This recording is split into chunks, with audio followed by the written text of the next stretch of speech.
Hello everyone, a very warm welcome to Ecoholics YouTube channel. I am Shruti Jha. In today's session, we are going to study about a very important organization, a forum or group of nations you can say, which is well known as the Group of Four, G4.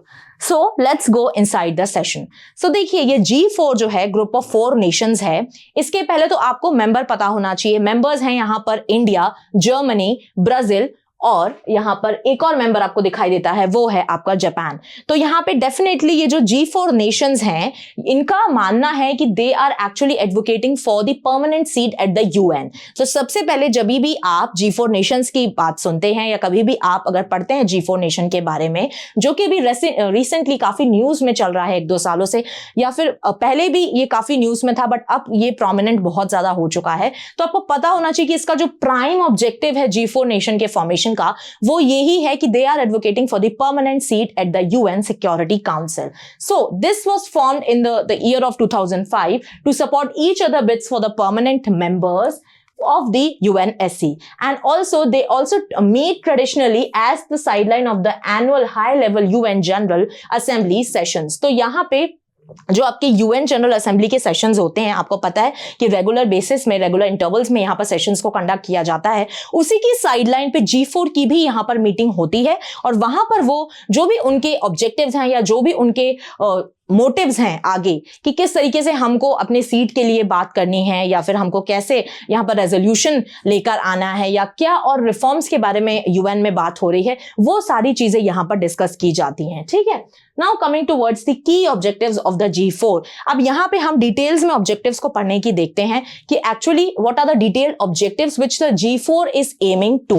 First is very important the permanent membership in the UNSC. तो यहाँ पे सबसे पहला तो major जो objective आता है वो है कि यहां पर जो यूएनएससी है, वहां पे ये चारों कंट्रीज बोल रहे हैं कि भाई हमको यहां पर परमानेंट सीट तो चाहिए चाहिए. Secure a permanent membership in the United Nations security council for each of the members. आपको पता है कि करंटली यहां पर 5 परमानेंट मेंबर्स हैं और वहां पे ना तो इंडिया का नाम है, ना जापान का नाम है, ना ब्राजील का नाम है और ना ही जर्मनी का नाम है. और यही चारों कंट्रीज यहां पर बोल रहे हैं कि हमको परमानेंट सीट चाहिए. इसी के साथ साथ यहां पे रिफॉर्म्स की बात करें तो यूएनएससी में इनका मानना है कि भाई इनका नहीं, ऑब्वियसली हम सभी ये चीज देख रहे हैं कि बहुत ही पुरानी ऑर्गेनाइजेशन है और 1945 के दौरान यहां पर बनी हुई है यूनाइटेड नेशंस. और अब का सिनेरियो 21st सेंचुरी की अगर आप बात करें तो पॉलिटिकली देख लीजिए, इकोनॉमिकली देख लीजिए, सोशली देख लीजिए, काफी चीजें बदल चुकी हैं, सिनेरियो बदल चुके हैं, बहुत कंट्रीज आगे निकल गई हैं और बहुत कंट्रीज की रिप्रेजेंटेशन वर्ल्ड ग्लोबल लेवल पे चेंज हो चुकी है. Example is R India. ठीक है. तो यहां पे इनका मानना है कि भाई अब जो सिनेरियो है उसके हिसाब से आप यहां पर जो सीट की एक डिवीजन है वो आप करिए. Please reconsider the representation of each of the regions, क्योंकि यहां पे बहुत सारी ऐसी कंट्रीज हैं जो अंडर रिप्रेजेंटेटेड हैं, तो उनको भी हमको कंसिडर करना चाहिए क्योंकि यूएन एक बहुत ही ग्लोबल बॉडी है और ग्लोबल दर्जे पे यहां पर काम करती है. So they also advocate for comprehensive reform of the security council to make it more representative of the global community. Also they wanted to increase the global influence. अब ये जो कंट्रीज की हम बात कर रहे हैं, Brazil, Germany, India and Japan, तो ये इनका अगर वो यूएनएससी की परमानेंट मेंबर्स बनती हैं तो later on you will also see that globally भी उनका इन्फ्लुएंस यहां पर बढ़ेगा. तो ये भी एक तरीके से बेटरमेंट के लिए ही हो सकता है. फिर इसके साथ साथ एड्रेसिंग रीजनल इम्बैलेंसेस. मैंने आपको बताया कि यहां पर क्योंकि बहुत ही ज्यादा रीजन वाइज एक डिविजन नहीं किया गया है, कोई रीजन से वेस्टर्न इन्फ्लुएंस आप देखो तो वेस्टर्न कंट्रीज बहुत ज्यादा यहां पे आपको दिखाई देती हैं और वहीं अगर आप एशिया का रिप्रेजेंटेशन देखो, अफ्रीकन कॉन्टिनेंट का आप रिप्रेजेंटेशन देखो तो you will find nothing over there, the representation is totally negligible. तो यहां पे बात हो रही है कि भाई रीजनल जो बैलेंस है वो आप क्रिएट नहीं कर रहे हो, तो इसलिए हमको यहां पे रीजनल इम्बैलेंस को भी एड्रेस करना चाहिए. Then the promotion of multilateralism. बहुत सारे ऐसे इश्यूज हैं जिनके बारे में कंट्रीज बोल रही हैं कि हमको बात करना है, साथ में बैठ के हमको एड्रेस करना है. मेन जो इश्यू है वो आपका टेररिज्म भी होता है, क्योंकि यहां पे जब भी टेररिज्म से रिलेटेड इंडिया रेजोल्यूशन लेकर आता है यूएन में तो चाइना हमेशा वीटो पावर की यूज करके उस रेजोल्यूशन को कर्टेल डाउन कर देता है. वो उस बात को, वो उस टॉपिक को आगे ही नहीं ले जाना चाहते, चाहे वो किसी भी तरीके के टेररिज्म एक्ट हो या टेररिस्ट हो.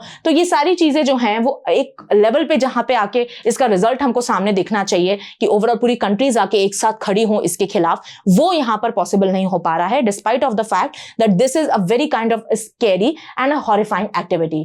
So the G4 countries also support a multilateral approach to global governance, emphasizing the need for greater cooperation among the nations on global issues like climate change, nuclear disarmament, terrorism and pandemic. So these are the topics which we should discuss for now. तो ये ऐसे topics हैं जो आपके which is the need of the hour. तो इन पे आपको discussion करना चाहिए, ठीक है. Also, the reduction of the veto power. The G4 nations are not advocating for the curtailment or for the stoppage of the veto power, but they are actually advocating for the reduction of the veto power. कि भाई ये जो power है वो आपने बहुत ज्यादा दे के रखी है, जिसका मिसयूज तो ज्यादा हो रहा है यहाँ पे. Obviously हमने बहुत टाइम पे ये नोटिस भी किया है कि चाइना वीटो पावर का मिसयूज करता है. तो यहाँ पे इनका मानना है कि वीटो को बहुत ही बड़ी रिस्पॉन्सिबिलिटी है ये, ठीक है. तो यहाँ पे आपको और ज्यादा इसको अकाउंटेबल बनाना चाहिए और ज्यादा रिस्पॉन्सिबली इस पावर को यूज करना चाहिए. अब देखिए, अगर हम चैलेंजेस की बात करें, क्या क्या चैलेंजेस यहां पर उभर के आ रहे हैं, तो सबसे पहले तो opposition from existing P5 members जो ऑलरेडी वहां पर परमानेंट की सीट पे बैठे हुए हैं, वो तो नहीं चाहेंगे कि कोई और कंट्री यहां पर आए. इसमें चाइना भी है और कभी कभी यूएस भी डेफिनेटली बोलता है, बिकॉज यहां पे उनकी जो एक सुपीरियरिटी है वो यहां पर कम हो सकती है. तो यहां पे चाइना तो डेफिनेटली अपोज करता है कि भाई हमको इंडिया को एंट्री तो बिल्कुल भी नहीं देनी है. बट लेटर ऑन हम देखते हैं कि यूएस जो है वो डेफिनेटली कहीं ना कहीं सपोर्ट में खड़ा रहता है इंडिया के. तो यूएन यहाँ पे यूएस जो है वो एक तरह पे फेवर में आ जाता है. बट कभी कभी वो भी ये सोचते हैं, बिकॉज डेफिनेटली अगर ये कंट्रीज भी आके परमानेंट मेंबर बन जाती हैं तो इससे उनकी पावर्स जो हैं चाइना और यूएस की वो यहाँ पर डाइल्यूट हो सकती हैं. फिर यहाँ पे अगर हम देखें तो divergence with in the G4 की बहुत बार ऐसा होता है कि भाई जो G4 कंट्रीज हैं उसमें ही यहाँ पे जो उनके आइडियाज हैं वो मैच नहीं कर पाते, मिसमैच हो जाते हैं कि भाई किस तरीके से रिफॉर्म लेकर आना है विद इन द UNSC, क्या रिफॉर्म्स हमको सजेस्ट करने चाहिए, ठीक है. ये सारे जो इश्यूज हैं या फिर ये सारे जो एक डिस्कशंस हैं वो सही मात्रा में या सही तरीके से बाहर निकल के नहीं आ पाते हैं, क्योंकि यहाँ पे डेफिनेटली व्यूज जो हैं वो चारों कंट्रीज के डिफर होते हैं. तो इस वजह से भी कभी कभी ये जो एक्टिवली जिसका रिजल्ट G4 का आना चाहिए बड़े लेवल पे वो हम देख नहीं पाते हैं. जियोपॉलिटिकल टेंशंस, अब देखिए यहां पर 4 कंट्रीज ने अप्लाई किया या 4 कंट्रीज बोल रही हैं, एडवोकेट कर रही हैं, ग्रुप बना के मीटिंग्स कर रही हैं कि भाई we want a permanent seat we at the UNSC. तो अब बाकी जो कंट्रीज हैं वो तो चुप नहीं बैठेंगी, ठीक है, वो भी बोलेंगे. इस वजह से जो जियोपॉलिटिकल टेंशंस हैं वो यहां पर क्रिएट हो रही हैं. जैसे अफ्रीकन कॉन्टिनेंट है, उनका भी मानना है क्योंकि वो भी अंडर रिप्रेजेंटेटेड हैं वहां पर UN में, तो इसलिए उनका भी मानना है कि भाई हमको भी यहाँ पे आप सीट जो है वो प्रोवाइड करिए. So the African Nations have proposed the African unions desire for the permanent representation which creates competition for the G4 objectives. तो ये भी यहाँ पर एक बड़ा चैलेंज बना हुआ है. अब हम UNSC की इतनी बात कर रहे हैं तो थोड़ा सा एक ब्रीफ यहाँ पर इंट्रो देख लेते हैं UNSC का. तो यूनाइटेड नेशंस सिक्योरिटी काउंसिल, आपको पता है यहाँ पे टोटल जो मेंबर हैं वो 15 होते हैं. It is one of the permanent 6 organs, जिसमें से UN में जो 6 ऑर्गन्स हैं उसमें से एक आपका UNSC भी है. और यहाँ पे 15 मेंबर्स हैं टोटल, जिसमें से 5 हैं आपके परमानेंट और 10 जो रहते हैं वो आपके नॉन परमानेंट होते हैं, जो एवरी 2 years यहां पर चेंज होते हैं, ठीक है. अब इसके साथ यहाँ पे अगर परमानेंट मेंबर्स आप देखना चाहते हैं तो China, France, Russian federation, UK and the US. तो यहाँ पे आप देख रहे हैं कि ये परमानेंट मेंबर्स जो हैं इन्हीं के पास यहाँ पर वीटो पावर होती है. अगर कोई भी रेजोल्यूशन आया, अगर ये 5 मेंबर्स में से एक कंट्री भी वीटो यूज कर लेता है तो वो रेजोल्यूशन टोटली यहाँ पर डंप डाउन होता है और उस पर फर्दर डिस्कशन नहीं होता है. नो मैटर कितने लोगों ने उस रेजोल्यूशन के फेवर में वोट किया, कितने लोगों ने अगेंस्ट में वोट किया, एक बार वीटो हो गया, रेजोल्यूशन का डिस्कशन ओवर. और यहाँ पे 10 जो नॉन परमानेंट मेंबर्स हैं वो आपके इलेक्ट होते हैं for the 2-year term by the general assembly. तो जनरल असेंबली में डिफरेंट मेंबर्स पूरे ऑल ओवर द वर्ल्ड यहाँ पर हैं, तो वो यहाँ पर डिसाइड करते हैं. अब अगर हम करंट इवेंट्स की बात करें 2024 में जो भी G4 से रिलेटेड यहाँ पर इवेंट्स हुए हैं उनको एक बार देख लेते हैं. तो देखिए, ministerial joint press statement on the UNSC reform, ये यहाँ पे एक स्टेटमेंट जो है वो आया था. इन सितंबर 2024 the G4 ministers issued a joint press statement reiterating their call for the expansion of the UNSC in both permanent and non-permanent categories.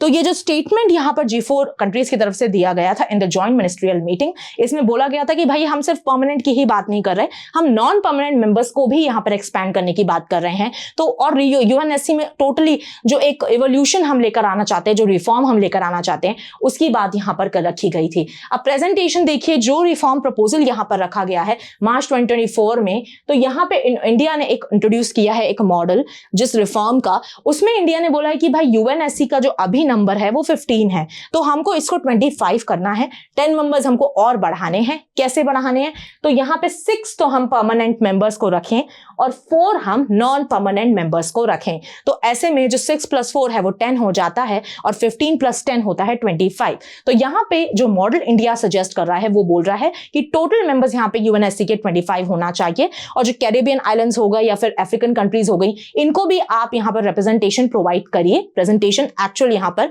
Representation यहाँ पर इनको भी दीजिए। अब participation in the summit of the future held on September 23rd, 2024, where world leaders strongly called for the urgent reform at the UNSC।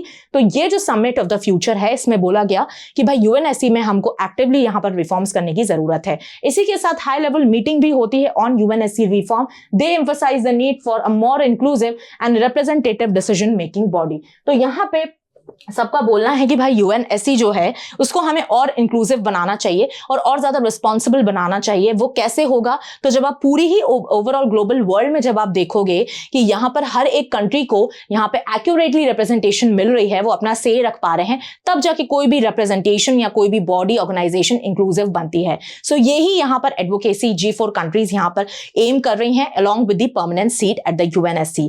Future में देखते हैं कि कितना G4 के जो भी यहाँ पर उनकी से है, जो भी वो मोटिव यहाँ पर लेकर आए हैं, वो सक्सेसफुल होता है कि नहीं। Till then, thank you so much for watching my session.